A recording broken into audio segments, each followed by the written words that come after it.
Gracias por la invitación, gracias a los pastores, Pastor Luis, Pastora Lucy, y a cada uno de ustedes por invitarnos. Bueno, sin más preámbulo, les voy a invitar a que podamos ir a la lectura de la palabra, que podamos abrir la Biblia en el libro de Josué, en el capítulo 7.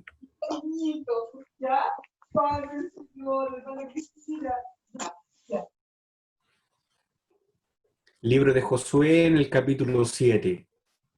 Vamos a dar lectura por ahora 2 versículos, después vamos a compartir la historia que se relata en todo el capítulo. Libro de Josué, capítulo 7, versículos 4 y 5. Mi hermana María la veo anotando ahí.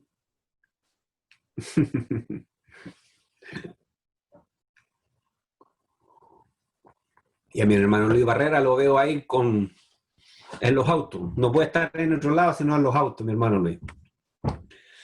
Bueno, vamos a leer. Mi hermano Juan ya está cocinando igual. Dios le bendiga, escuchando la palabra allí en los quehaceres también.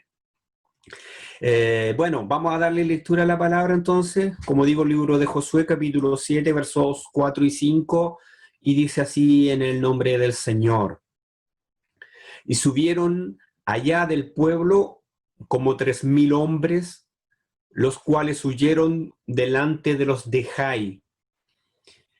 Y los de Jai mataron de ellos a unos 36 hombres, y los siguieron desde la puerta hasta Sebarim, y los derrotaron en la bajada, por lo cual el corazón del pueblo desfalleció y vino a ser como agua.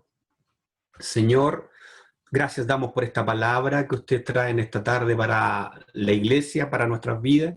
Ahora entendimiento, Señor, para poder comprender lo que nos quieres enseñar. Dios mío, y haga como usted quiera, conforme a su Espíritu Santo, guíe, Padre bueno, en el nombre de Jesús. Amén y amén. Pastor Luis, Pastora Lucy, los saludo con la paz del Señor. Bueno, acá tenemos la palabra del Señor, una palabra. Yo sé que de Josué hablamos bastante, de la conquista de la tierra prometida, hablamos bastante, pero estos versículos nos están hablando tal vez de una ciudad que no es muy mencionada, o de una de las batallas que tuvo Josué y el pueblo de Israel, que no es a lo mejor tan nombrada. Pero Dios en esta noche nos quiere hablar de esta ciudad, de la ciudad de Jai.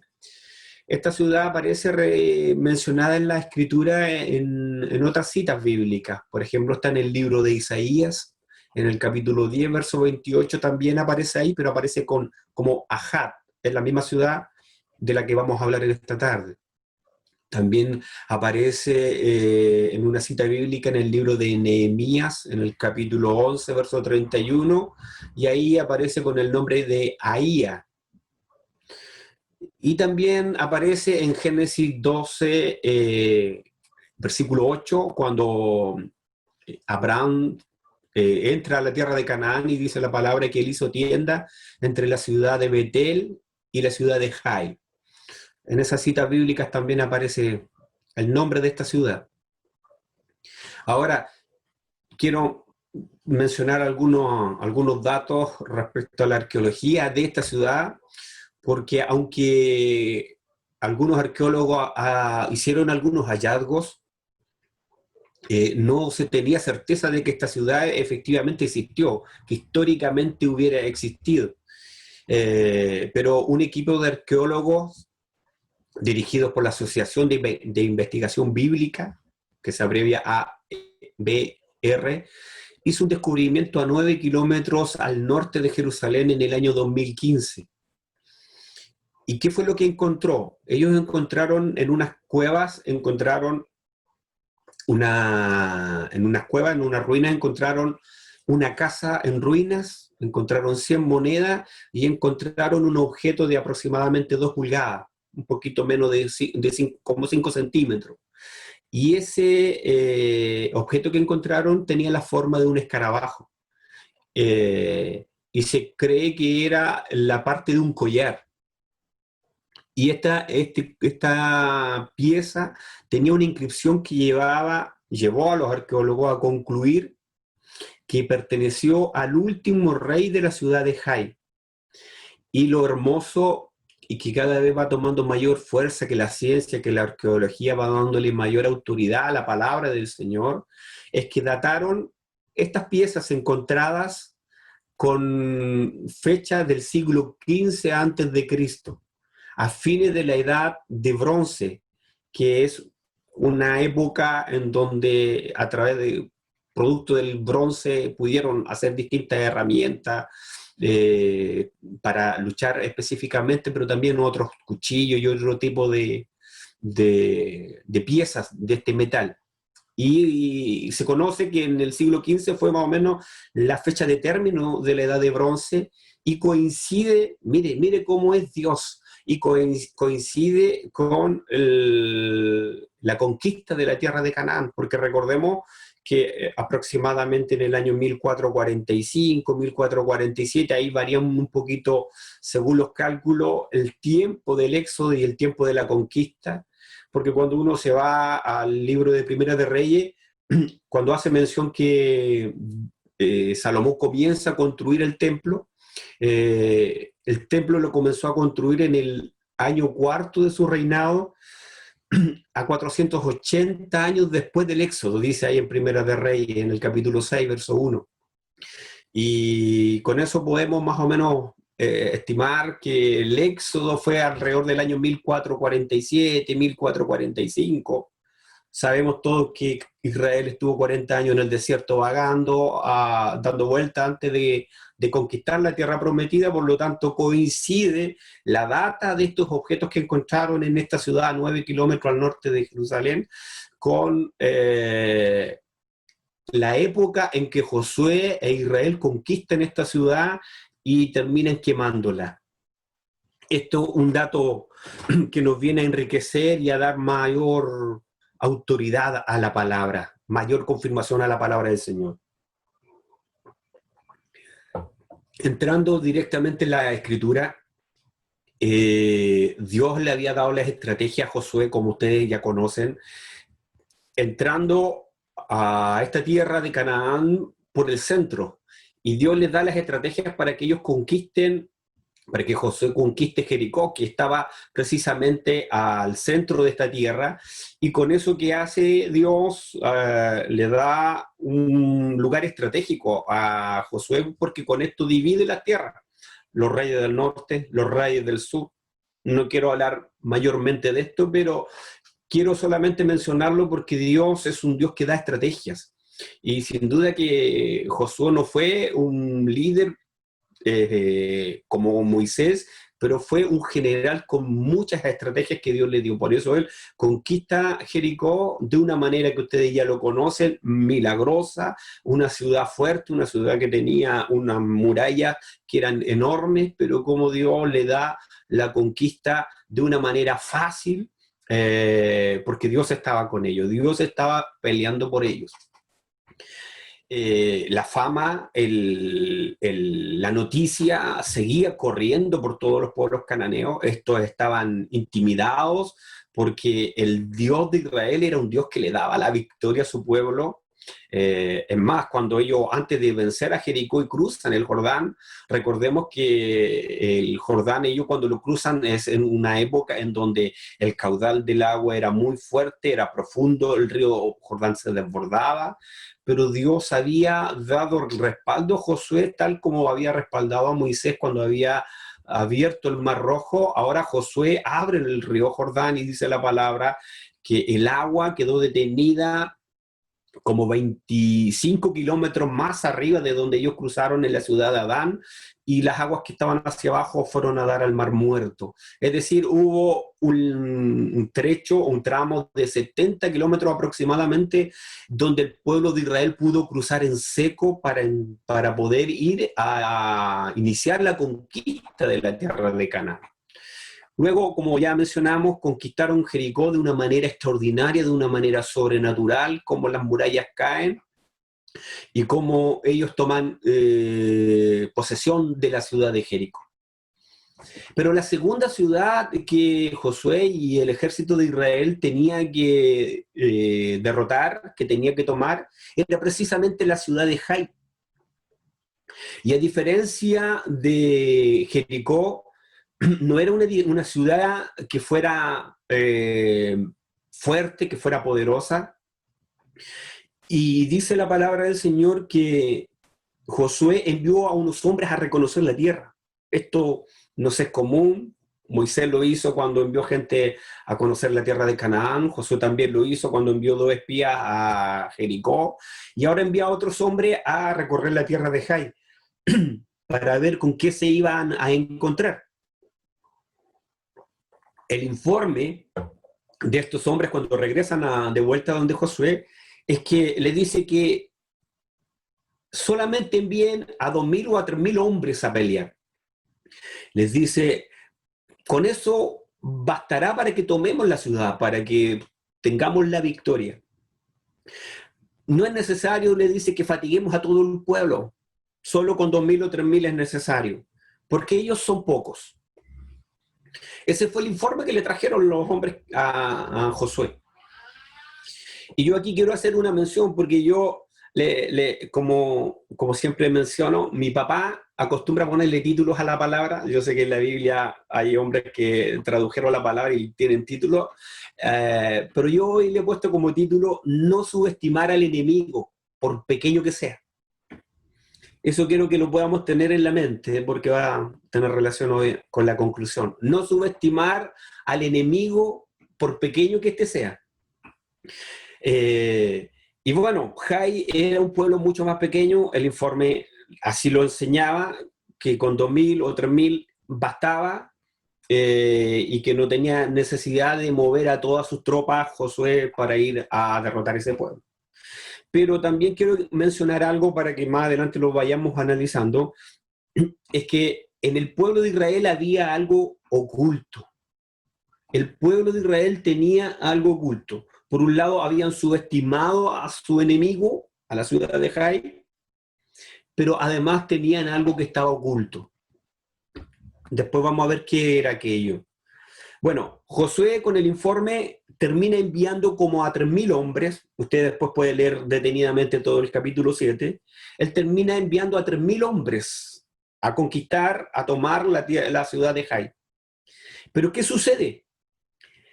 Estos 3.000 hombres terminaron huyendo. Ellos terminaron escapando del pueblo de Jai. Y los de Jai mataron a 36 de ellos. Y en la huida, los de Jai los siguen y los derrotan. Y cuando llegan de vuelta donde Josué y todo el pueblo de Israel, todo el pueblo desfalleció, todo el pueblo se vino abajo, se desplomó por la derrota que habían tenido. Ellos que habían visto cómo Dios le había dado la tremenda victoria frente al pueblo de Jericó, ahora con un pueblo mucho más pequeño, ellos son derrotados. Y Josué, dice la palabra, el capítulo 7 dice que Josué y los ancianos rompieron sus vestiduras, se postraron sobre sus rostros en tierra, delante del arca del pacto, echaron polvo sobre sus cabezas, y Josué comienza a dar una lista de quejas delante de Dios. Quiero enumerarlas, las tengo apuntadas. Por ejemplo, él dice, ¿por qué nos hiciste pasar del Jordán? Luego dice, ¿para entregarnos en manos de los amorreos? Ojalá nos hubiéramos quedado al otro lado del Jordán. ¿Qué diré? Dice ahora Josué a Dios, ya que Israel ha huido de sus enemigos. Todos los cananeos oirán y nos rodearán y nos borrarán nuestro nombre de sobre la tierra. Es decir, un pueblo, un líder, los ancianos que habían visto cómo la mano poderosa de Dios le había dado la victoria con el pueblo de Jericó, hoy día ahora estaban todos en el suelo, estaban derribados, estaban todos totalmente desanimados porque habían tenido la derrota frente a la ciudad de Jai, este pueblo. Y allí comenzó esa queja que nunca faltó en el pueblo de Israel. Ustedes conocen que fue una de las razones por qué vagaron tantos años en el desierto.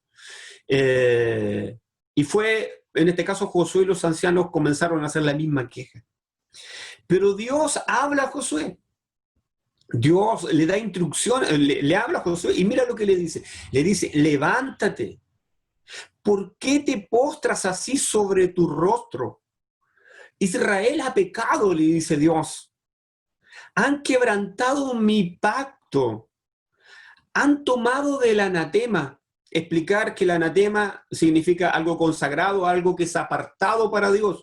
Y que había una ley que decía, que está en el libro de Levítico, en el capítulo 27, en los versos 28 y 29, habla ahí del anatema, que vuelvo a decir, anatema es algo que está consagrado a Dios, algo que es apartado para Dios, solo para Dios, y que aquel que tome de aquello que está apartado para Dios es digno de muerte. Eso enseña en el libro de Levítico, capítulo 27. Y Dios le dice a Josué, oye, levántate, ¿por qué te postras?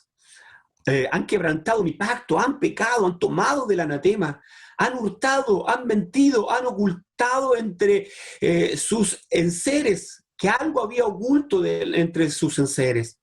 Por esto dice Dios a Josué, no podrán vencer a sus enemigos, no estaré más con vosotros. Dios le dice, mire cómo Dios le dice a Josué, no estaré más con vosotros. Si no destruyes el anatema de en medio de vosotros. Todas estas, todos estos comentarios Dios le habla a Josué después de que Josué se queja. Y luego Dios le da instrucciones a Josué y le dice, levántate. Nuevamente yo lo tengo subrayado en la Biblia porque en el mismo capítulo ahí le dicen en 2 ocasiones, levántate, santifica al pueblo, le dice Dios. Diles que hasta que no haya sido quitado el anatema, no podrán hacer frente a sus enemigos. Y luego le dicen, mañana los sacarás en tribus, en familias, por casas, por varones. ¿Por qué? Porque Dios iba a dejar de manifiesto quién era el que había pecado delante de Dios y quién era el que había provocado finalmente la derrota del pueblo de Israel. Entonces Dios descubre quién es el culpable y quien queda al descubierto es Acán. ¿Por qué? Porque este había tomado el anatema. Es decir, este había tomado lo que Dios había dicho que nadie debía tomar. Es más, Josué, antes de conquistar Jericó, en el capítulo anterior, capítulo 6, en el versículo 17, le había dado las instrucciones al pueblo.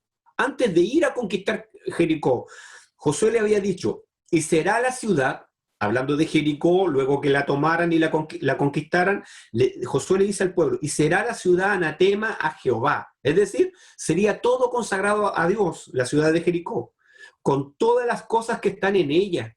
Solamente Rahab, la ramera, vivirá con todo lo que estén en casa con ella, por cuanto escondió a los mensajeros que enviamos. Pero vosotros guardaos del anatema, Josué se lo había aclarado al pueblo, ni toquéis, ni toméis alguna cosa del anatema, no sea que hagáis anatema el campamento de Israel y lo turbéis. Lamentablemente, Acán no hizo caso a las instrucciones, a la ley de Dios y a las instrucciones que su general le había dado. Y finalmente él queda al descubierto delante de Josué y de todo el pueblo que el que había tomado del anatema había sido él. Josué, cuando queda al descubierto Acán, le dice a Acán, declárame lo que has hecho. Porque Josué no tenía idea, nadie tenía idea de lo que él había realizado. Entonces Acán confiesa su pecado. Y aquí quiero leerles el versículo 21 del capítulo 7 que hemos leído. Dice, pues vi Esto es lo que sucedió con Acán en Jericó. Dice, pues vi entre los despojos un manto babilónico muy bueno y 200 ciclos de plata y un lingote de oro de peso de 50 ciclos. Mire las palabras que expresa, lo cual codicié y tomé. He aquí está escondido bajo tierra en medio de mi tienda y el dinero debajo de ella. Ahí declara entonces Acán todo lo que él había mirado y había deseado allí en Jericó, y cómo se apropia de lo que ya hemos leído, del lingote de oro, de un manto de Babilonia muy bueno, de monedas de plata que él había visto, y todo lo tenía ocultado bajo su tienda, enterrado en la tierra. Allí estaba oculto, nadie sabía. Y esto era lo que le había provocado la derrota a la nación de Israel frente a una ciudad o a un pueblo pequeño como Jai. Entonces, ¿qué sucede? Josué envía a buscar esto que tenía escondido Acán y lo pone delante de Jehová. Y delante de Jehová. Josué y todo Israel tomaron a Acán. Mire lo que sucede con Acán. Tomaron a Acán el dinero, el manto de Babilonia, el lingote de oro, a sus hijos, a sus hijas, a sus bueyes, a sus asnos, a sus ovejas, su tienda y todo lo que tenía, y lo llevaron al valle de Acor. Y allí, después de apedrear a Acán y a toda su familia, los quemaron.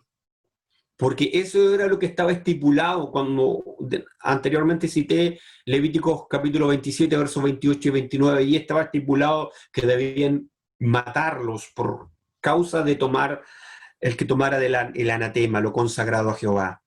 Y entonces dice que Jehová se volvió del ardor de su ira. Solo eso pudo calmar la ira de Dios. Una vez que el pecado de Acán es descubierto y una vez que se cumple con lo que Dios había estipulado para todo aquel que tomara del anatema, que finalmente era la muerte.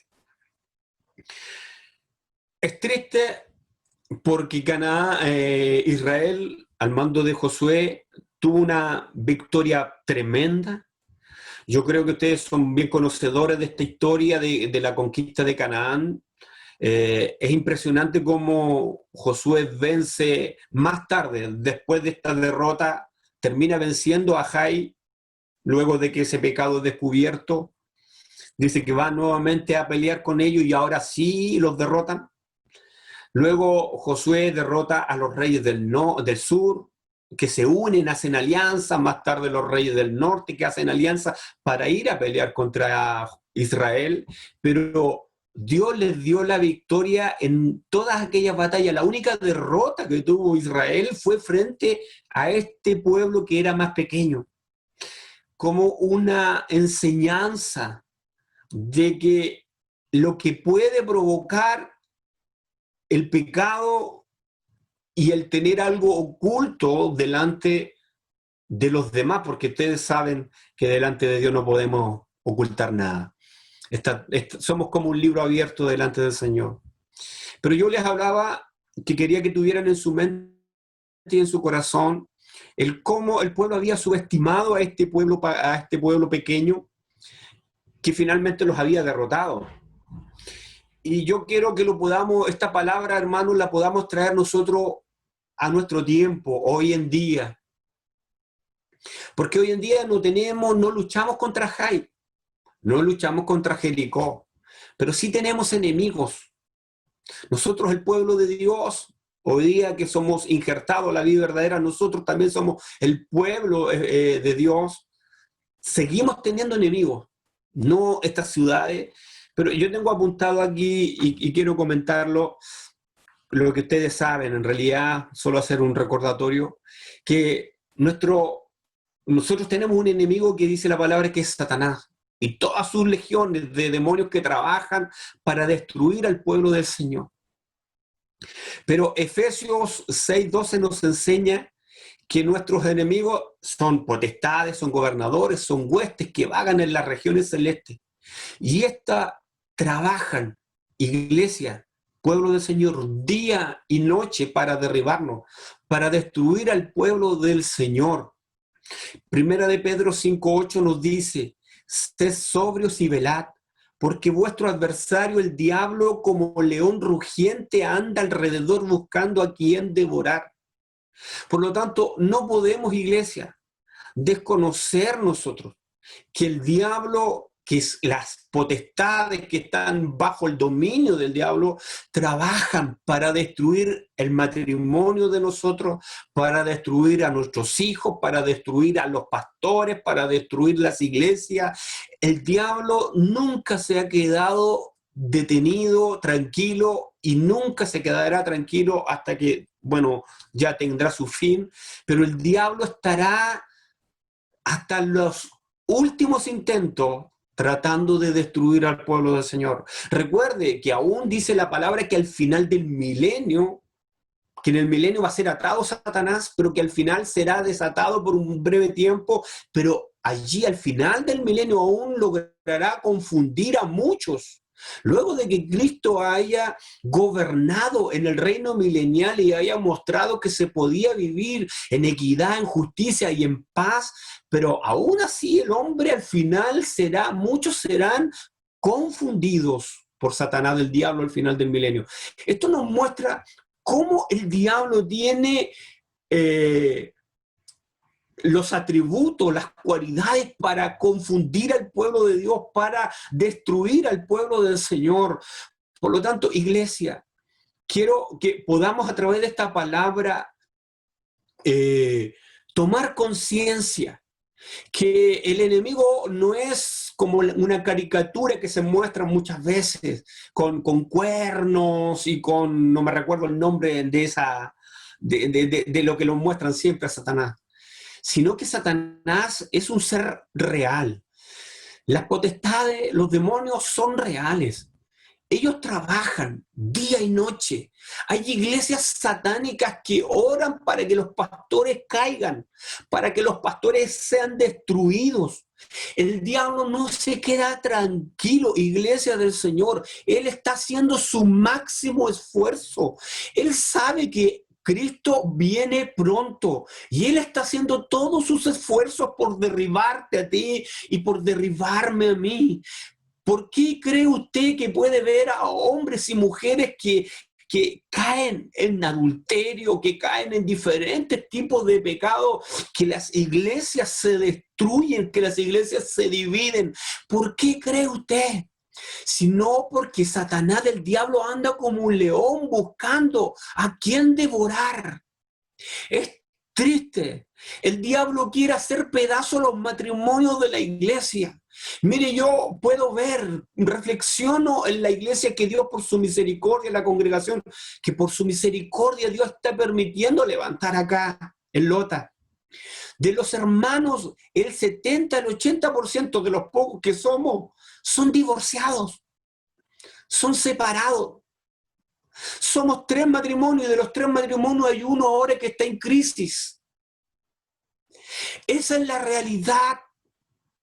Y yo siempre digo, lo compartía con ustedes cuando hicimos ese estudio de los matrimonios allá en Chihuayante, que el registro civil está en las estadísticas y podemos ver que aproximadamente se divorcian 45 a 47 mil parejas o matrimonios todos los años. Esa es una cifra que está en las estadísticas del registro civil. Y yo les decía que eso no queda ajeno a la iglesia. No es solo que está fuera en el mundo que le pasa a los inconversos, sino que dentro de la iglesia, porque basta que vea usted a su alrededor, a su iglesia, a su familia. Y uno puede ver, y yo lo decía ese día cuando estábamos allá en Chihuayante, el año antes pasado, en octubre, en ese estudio que hicimos de los matrimonios, que yo tengo mi propia estadística, que los matrimonios dentro de la iglesia, por lo menos hay un 20% de matrimonios destruidos. Basta sacar un ejemplo fácil. 10 matrimonios en una iglesia, si hay 2 destruidos, hay mínimo un 20%. Y esa es una realidad y el diablo no se queda dormido y sigue destruyendo. Y yo sé que usted sabe que no solamente sucede con matrimonios jóvenes, con matrimonios que llevan 5 años, con 10 años, sino que pasa con matrimonios que llevan 20, 30, 40 años de matrimonio y terminan separándose igual. ¿Por qué? Porque el diablo sabe que destruyendo el matrimonio, que destruyendo la base de la sociedad, que es la familia, genera un caos tremendo. Los hijos se educan o se forman con resentimiento, se rebelan contra el papá, contra la mamá, contra la sociedad. Y no solo el matrimonio, véalo en todo, iglesia.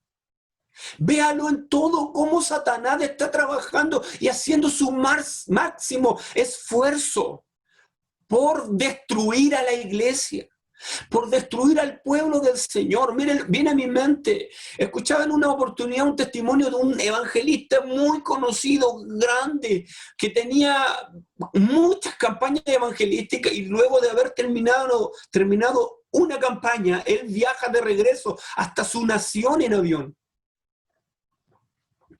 Y en una de las campañas, él había tratado a Satanás que era un gatito, ridiculizando al diablo que era un gatito. Y dice el testimonio que este hombre, cuando se sube al avión, al lado de él se sienta una mujer. Y esa mujer lo invita a bajarse antes de su destino. Y le insiste tanto que finalmente este evangelista baja del avión, acompaña a esta mujer y esta mujer lo seduce y se van a una habitación. Y luego de haber intimidado, al día siguiente por la mañana, cuando despierta este evangelista, la mujer ya no estaba, pero en el velador había un papelito anotado con una anotación de parte del gatito. Eso decía esa nota. El diablo busca, iglesia, derribar al pueblo del Señor. Él busca derribar a los que están ahí arriba, pero también a nosotros que somos tal vez mucho más pequeños. Pero el diablo está como un león, verdaderamente anda como un león, buscando cómo devorar, cómo destruir a nuestros jóvenes, cómo sacar a nuestros jóvenes de las iglesias. Él quiere aún destruir a nuestros propios niños. Es por eso que el diablo se ha encargado de que se estén dictando leyes que van en contra del cuidado de los niños, porque Satanás, el diablo, quiere acabar con esta generación de jóvenes, con esta generación de niños, porque sabe el diablo que le queda poco tiempo y que esta generación será la que le dará el golpe de nocao al diablo. Bendito sea su nombre. Romanos 16:20 nos dice, nos menciona que el Dios de paz aplastará en breve a Satanás bajo nuestros pies. Pero yo acá anotaba, no debemos descuidarnos, sino más bien vestirnos con la armadura de Dios para poder estar firme contra las acechanzas del diablo. Es verdad, dice la palabra, que el Dios nuestro aplastará al diablo bajo nuestros pies. Pero no por eso, iglesia, te confíes, no por eso te descuides. No por eso dejes tu vida de oración. Esta pandemia está dejando de manifiesto distintas cosas en el mundo secular, pero también en la iglesia. Y una de las cosas que yo me he dado cuenta que esta pandemia está dejando de manifiesto en el pueblo del Señor es que muchos de nuestros hermanos se están debilitando. ¿Por qué? Porque no tienen el lindo hábito de orar en casa. Hay hermanos que se conforman con orar solamente en los cultos. Y sus oraciones, sus tiempos de apartarse para el Señor no son tales. A lo mucho dan gracias al Señor cuando se acuestan y cuando se levantan, pero no hay un tiempo apartado para estar con Dios a solas con Él. El día nos consume, el día nos tiene muchos quehaceres, pero descuidamos lo más importante que es tener una vida de oración. Iglesia del Señor, usted y yo debemos tener o hacer un estilo de vida a la oración, que la oración no sea una carga, oh, tengo que ir a orar, oh, no he orado hoy día, tengo que orar. No, usted vea la oración como un estilo de vida, como un tiempo que tú ganas en la presencia del Señor, porque cuando el pueblo de Dios aprende a orar, aprende a disfrutar la oración, es que entonces no es una carga, sino es un deleite, es un gozo estar en la presencia de Dios a través de la oración. Bendito sea su nombre.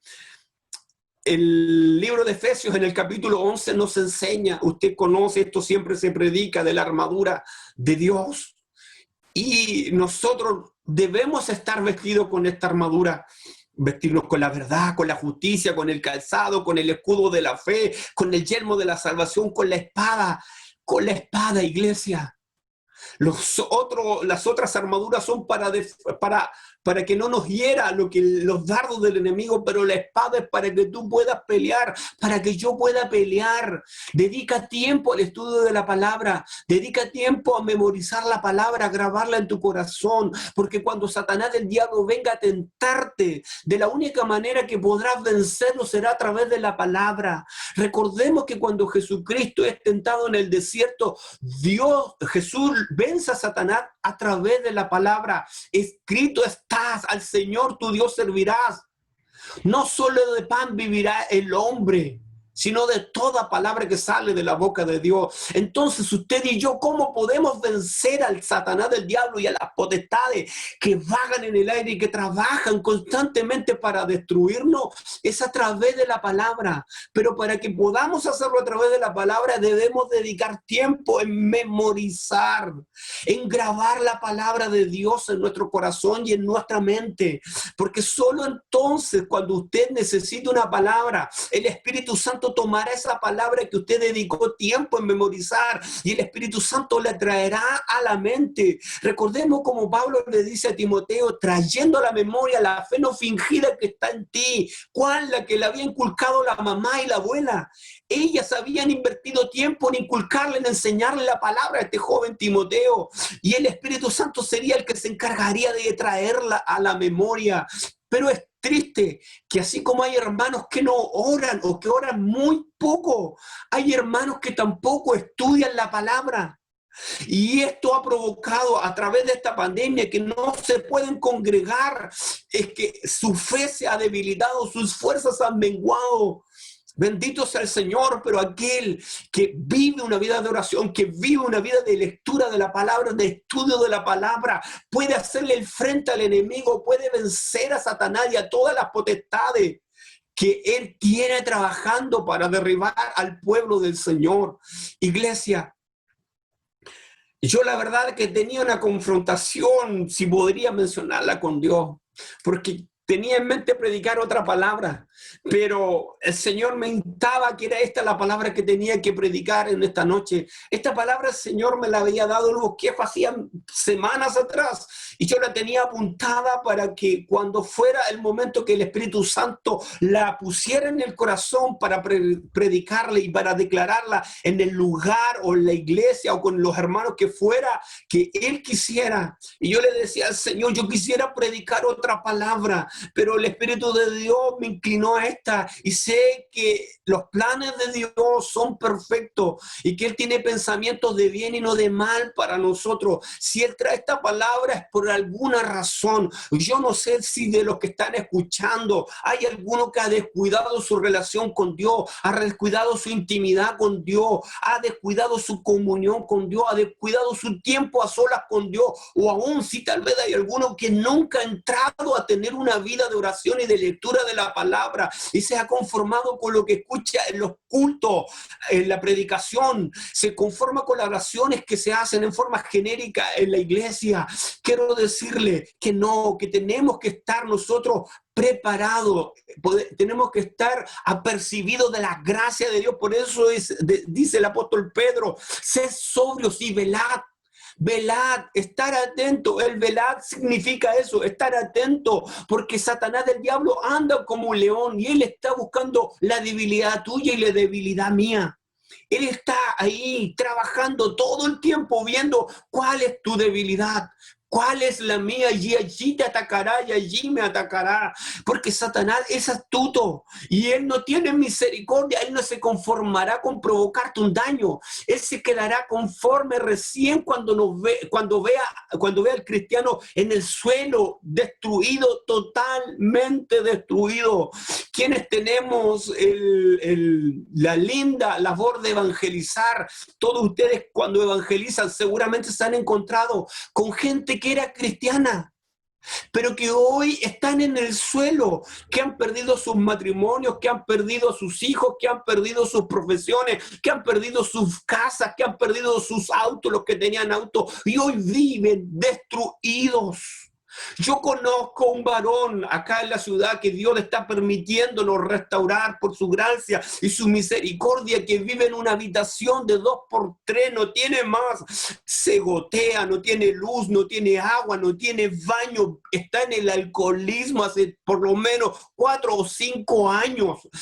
Esa es su realidad, pero él era un hijo de pastor, él predicaba, él tenía su esposa, él tenía todos sus hijos en el coro, pero hoy día es esclavo de Satanás, del diablo, porque aunque ha caído en este año ya en 2 oportunidades al hospital, todavía no logra vencer el alcoholismo que lo llevó a cómo está hoy día.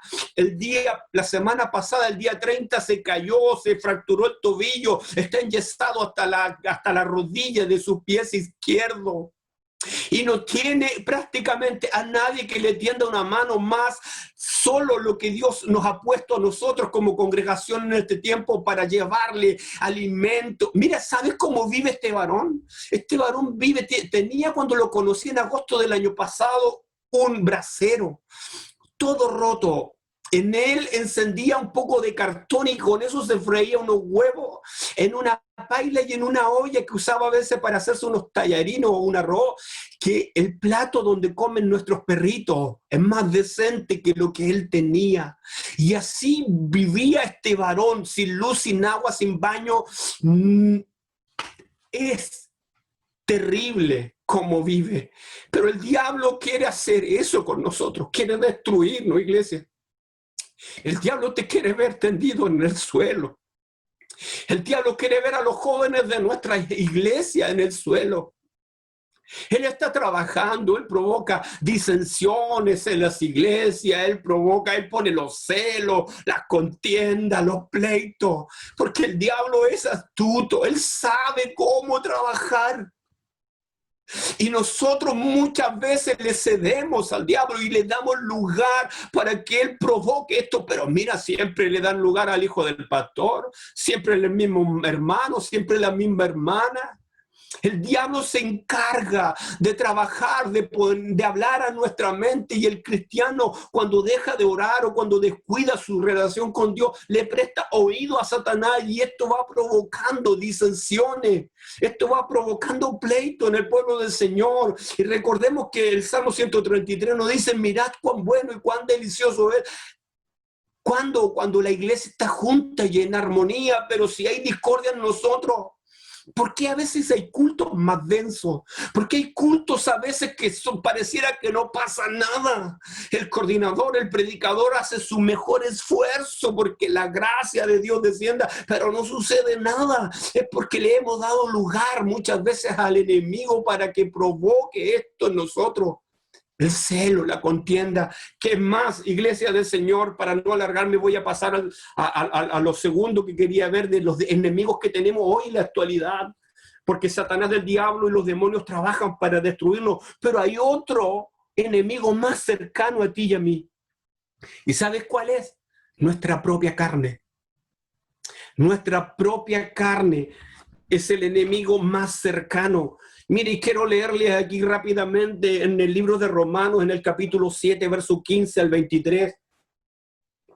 Mire cómo dice Romanos capítulo 7, versículo 15 al 23. Dice así: porque lo que hago, escribe el apóstol Pablo, porque lo que hago no lo entiendo, pues no hago lo que quiero, sino lo que aborrezco, eso hago. Y si lo que no quiero, esto hago, apruebo que la ley es buena. De manera que ya no soy yo quien hace aquello, sino el pecado que mora en mí. Y yo sé que en mí, esto es en mi carne, no mora el bien. Porque el querer el bien está en mí, pero no hacerlo. Porque no hago el bien que quiero, sino el mal que no quiero. Eso hago. Y si hago lo que no quiero, ya no lo hago yo, sino el pecado que mora en mí. Así que queriendo yo hacer el bien, hallo esta ley. El mal está en mí. Porque según el hombre interior, me deleito en la ley de Dios. Pero veo otra ley en mis miembros que se revela contra la ley de mi mente y que me lleva cautivo a la ley del pecado que está en mis miembros. ¿Se da cuenta, iglesia? Y todos sabemos quién era el apóstol Pablo. Si el apóstol Pablo es capaz de escribir esto, ¿qué podríamos decir nosotros de nosotros mismos? Y acá yo tengo un resumen. El apóstol Pablo dice, no hago lo que quiero, hago lo que aborrezco. En mi carne no mora el bien. El querer el bien está en mí, pero no hacerlo. No hago el bien que quiero, hago el mal que no quiero. Según el hombre interior, me deleito en la ley, pero veo en mis miembros otra ley que me lleva al pecado. En nuestros miembros, iglesia, pueblo del Señor, en nuestro cuerpo carnal, de sangre, de hueso, de carne, nuestros miembros muchas veces nos traicionan y nos llevan a pecar y nos llevan a fallar delante del Señor. Bendito sea su nombre. Miren, Proverbios en el capítulo 23, verso 31 y 32 dice, no mires el vino cuando rojea, porque resplandece su color en la copa. Se entra suavemente, mas al fin como serpiente morderá, y como aspid dará su dolor. Y con este texto yo no lo quiero llevar a cabo solamente, o efectivo, solamente el vino. Yo conozco hermanos, y tristemente lo digo, que después de un tiempo reconocen que en ellos está la mentira, que en ellos hay diferentes tipos de males que nosotros como hijos del Señor no debieran estar. Pero claro, tenemos esta lucha con esta carne. Y si el apóstol Pablo es capaz de reconocerla, ¿cómo nosotros nos vamos a reconocer también que en nosotros hay debilidades? Yo creo que usted conoce hermanos que están un tiempo en la iglesia y otro tiempo se van afuera. Al tiempo vuelven y al tiempo van nuevamente atrás. Y en su caminar es así, inconstante. ¿Por qué? Porque estamos sujetos a este cuerpo de carne y de huesos. Por eso vemos a los hermanos fallar, vemos a los hermanos que caen. Y vuelvo a decir, tal vez el alcohol es una de las cosas que es más vistosa. El joven, el tema de las drogas.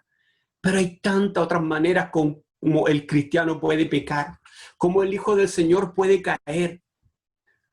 Mire, recuerdo en una oportunidad, cuando me inicié en este trabajo que estoy actualmente, casi 10 años atrás, me enviaban a girar dinero muchas veces al banco y no eran cantidades menores.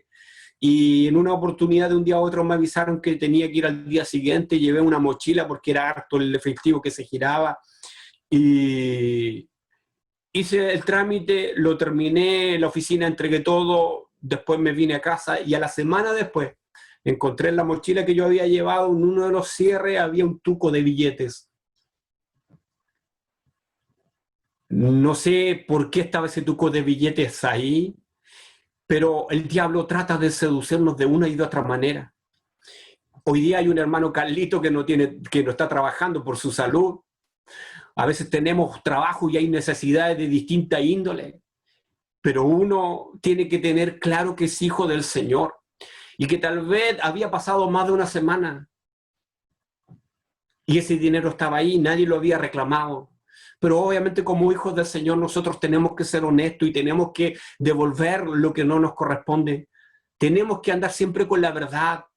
Días atrás o semanas atrás Dios me permitía compartir una palabra de muchos consejos que Dios nos da. Por ejemplo, para aquel que tiene un vendedor, que la pesa esté justo en los ceros, que no esté cargada, como muchos, aún cristianos, engañan a sus clientes, porque como hijos del Señor tenemos que ser transparentes, tenemos que ser sinceros, honestos.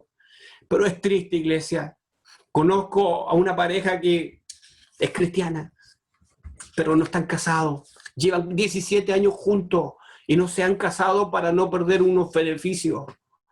Y viven de dificultad en dificultad. Como hijos del Señor, hermano, nosotros debemos esforzarnos por llevar una vida lo mejor posible para el Señor. No te confíes en tus capacidades. Dice la palabra del Señor, mira que el que esté firme, que no caiga. Cuídese, usted se conoce. Usted sabe en qué le cuesta más servir al Señor. Usted sabe cuáles son sus debilidades. No se descuide. No deje la oración, no deje la lectura de la palabra, no deje de congregarse también como la palabra del Señor nos enseña. Concluyo, no subestimemos los enemigos.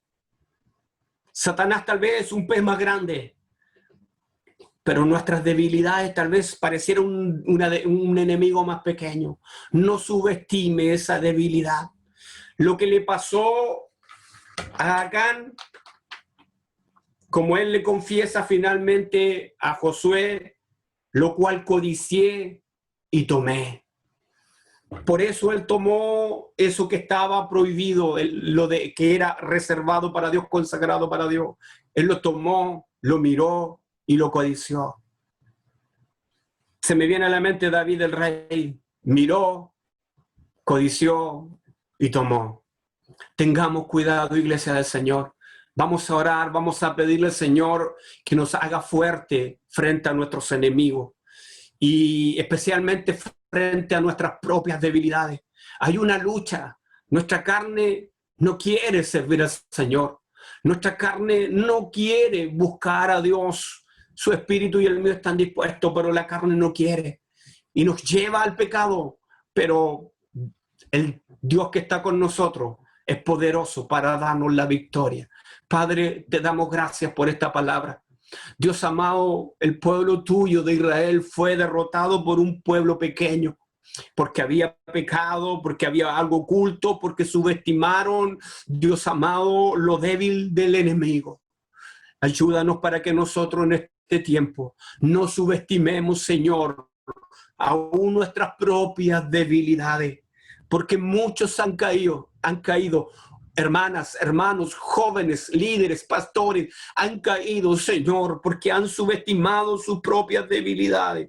Creían que no iban a ceder, creían que no iban a caer, pero tristemente, Señor, tenemos que ver que muchos jóvenes, que muchos hermanos, que muchas hermanas, que pastores, que líderes, hoy están destruidos, porque el león andaba a su alrededor y los devoró, porque descuidaron. Mas tu palabra dice que caerán 1000 y 10.000 a nuestra diestra, mas a nosotros no nos herirá. Pero antes de aquello, la palabra declara que esa protección es para los que habitan al abrigo del Altísimo, no para los que van de visita, no para los que oran una vez cada ciertos días, no para aquellos que llevan una vida delante de los demás que supuestamente te agrada, pero en su intimidad, Señor, te ofendemos y fallamos.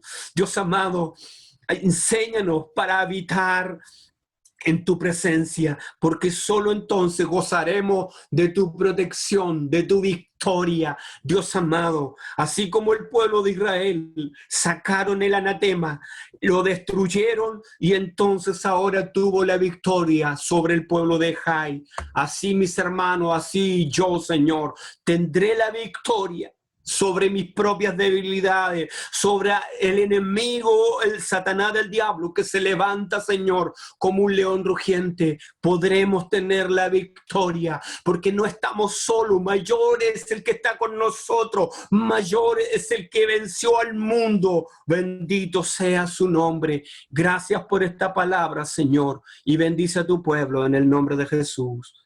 Amén. Y amén. Gracias, amada iglesia, por la invitación. Dios bendiga esta palabra y gracias, hermano Carlito.